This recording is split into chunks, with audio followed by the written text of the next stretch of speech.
Hello po mga kabatchoy, kamusta po kayo? Sana po ay nasa mabuti kayong kalagayan kung nasaan man po kayo. So ngayon pong araw na ito, magluluto na naman po tayo ng isang dish na paborito ng maraming Pilipino po. So samahan niyo po ako sa aking pagluto ng ginataang sitaw at kalabasa na may hipon. So mga kabatchoy, para po sa ating lulutuin ng gatang sitaw at kalabasa na may hipon, ito po yung ating mga sangkap. Yan.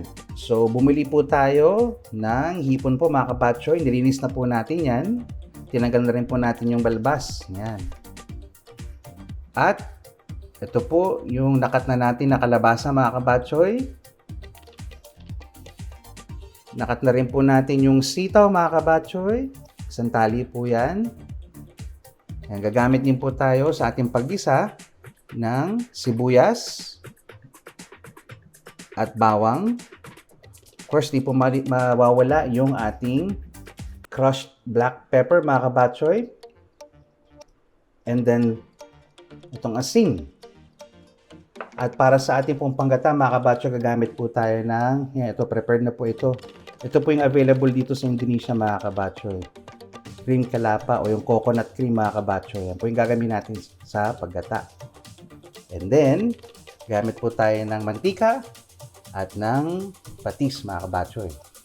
So ito po ang ating sangkap sa ating pagluto ng gatang sitaw at kalabasa na may hipon. Luto na po tayo, mga kabatchoy. So ang unang step na gagawin natin, mga kabatchoy, ay magigisa muna tayo ng ating hipon po. Yan, gumamit po ako ng butter dito, mga kabatchoy, pero pwede naman gumamit ng regular na mantika lang, mga kabatchoy. Yan. So, lagay mo natin yung ating bawang, mga kabatchoy.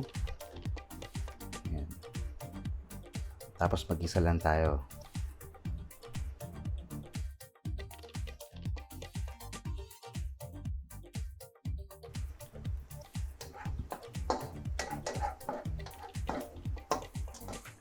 So, ang next step natin, mga kabatchoy, ilalagay na natin yung hipon natin.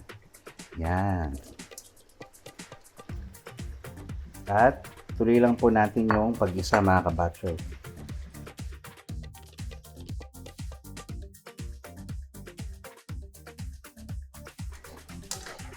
So yan, mga kabatchoy.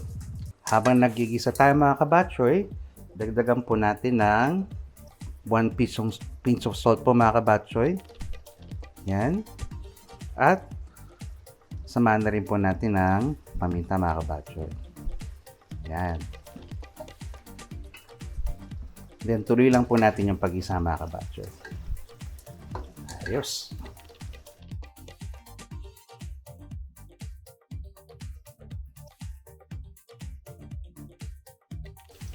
So, mga kabatchoy, nahiwalay na po natin yung ating shrimp. Meron pa rin po dito natitirang yung pinaka-oil niya, mantika niya, at saka yung bawang, mga kabatchoy. Gagamitin na po naman po natin yan sa pag-isa ng ating sitaw. Yan, laglag po natin, mga kabatchoy. So, ayaw po natin na ma-overcook, mga kabatchoy, itong sitaw. Yan, panandalian lang naman po. Yan, gisa po natin yan dito. So, natitirang oil and garlic, mga kabatchoy.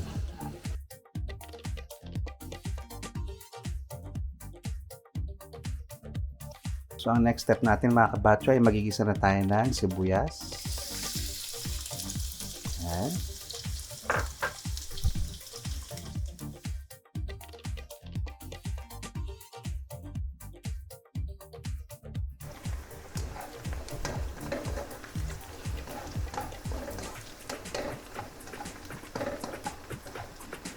Ang susunod natin step, mga kabatchoy, lalagay po natin yung bawang.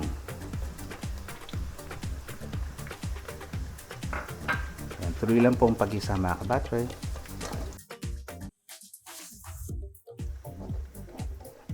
Ang next step po natin, mga kabatchoy, ay igigisa natin panandalian yung ating kalabasa. Yan. Laglag lang po natin, mga kabatchoy.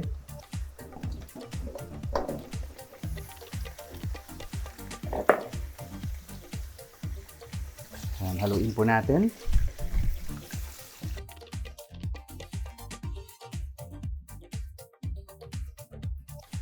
So, ang next step po natin, mga kabatchoy, lalagyan po natin ng paminta at ng patis po. Yan.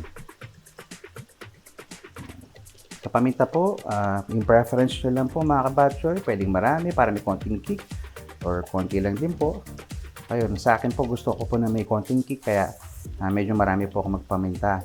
And then, lagyan po natin ng patis mga kabatchoy. Mga half teaspoon lang po. Yan. Kasi later naman po mga kabatchoy, lalagyan pa rin po natin ng asin yan. At pili nyo lang po ang pagsangkot siya mga kabatchoy. Ang next step po natin mga kabatchoy, magpapalambot na po tayo ng ating kalabasa. Yan po. Just the right amount po, mga 1 to 2 cups po ng water. And then para malasa po talaga yung ating gatang sitaw at kalabasa, naglalagay na po ako ng paunang dito gata po mga kabatchoy. Yan. Palambutin lang po natin yung mga kabatchoy. At para mas malasa nga po, lalagyan natin ng paunang gata mga kabatchoy. Yan. Pakuluan lang po natin yan mga kabatchoy. Yan.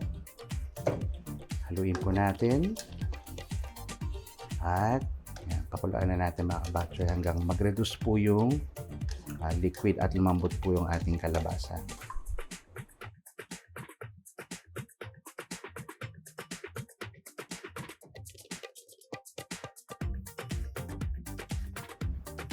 Yan mga kabatchoy, tingnan po natin.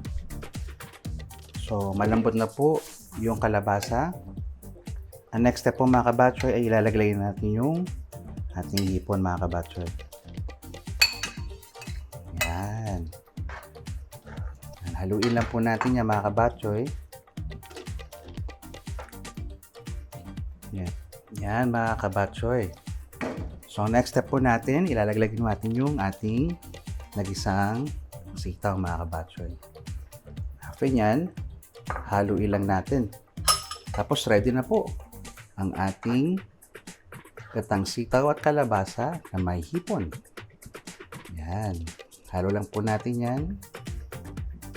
Hinahayaan lang po mag-simmer mga kabatchoy, siguro mga 5 minutes. Then ready na po ang ating ulam. So yan mga kabatchoy.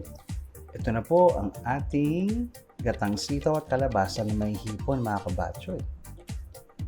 Ayan, masarap po yan mga kabatchoy. Paparami na naman tayo ng kain mga kabatchoy. Nice!